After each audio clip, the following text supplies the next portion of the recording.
మీ పేరు గోల్డీ. యా గోల్డీ. మీరేంటండి ఇక్కడ? తను మా ఆఫీసే.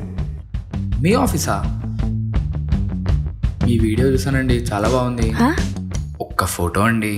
నో గోల్డీ, ఒక్క ఫోటోనే కదా అడుగుతున్నారు? కమాన్, జస్ట్ వన్ ఫోటోనే యార్.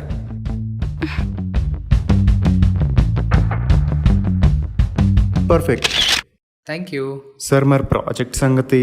ప్రాజెక్ట్ ఇంకో ఛాన్స్ ఇస్తానండి మీకు, కానీ గోల్డీ వర్క్ చేసి స్టార్ట్ చూడండి. తప్పకుండా. అంటే మాకు కూడా ఒక సెలబ్రిటీ వర్క్ చేసిందని చెప్పుకోవడానికి బాగుంటుంది కదా. ఎగ్జాక్ట్లీ. Thank you Goldie. అమ్మయ్యా, థ్యాంక్స్ గోల్డీ. ఏంటో ఇది. ఐఎమ్ సారీ గోల్డీ, ఇలా టైంలో వచ్చి డిస్టర్బ్ చేసినందుకు. యాక్చువల్లీ నీ లైఫ్లోకి వచ్చి డిస్టర్బ్ చేసినందుకు ఐఎమ్ సారీ. వాళ్ళు ఏదో ఒక రోజు ఒప్పుకుంటారన్న ఆశ, కానీ అంతవరకు ఆగే ఓపికగా నీకు లేదని. ఐఎమ్ సారీ గోల్డీ, ఇలా టైంలో వచ్చి డిస్టర్బ్ చేసినందుకు. యాక్చువల్లీ ఐఎమ్ సారీ గోల్డీ, ఇలా టైంలో వచ్చి డిస్టర్బ్ చేసినందుకు. వాళ్ళు ఏదో ఒక రోజు ఒప్పుకుంటారన్న ఆశ, కానీ అంతవరకు ఆగే ఓపిక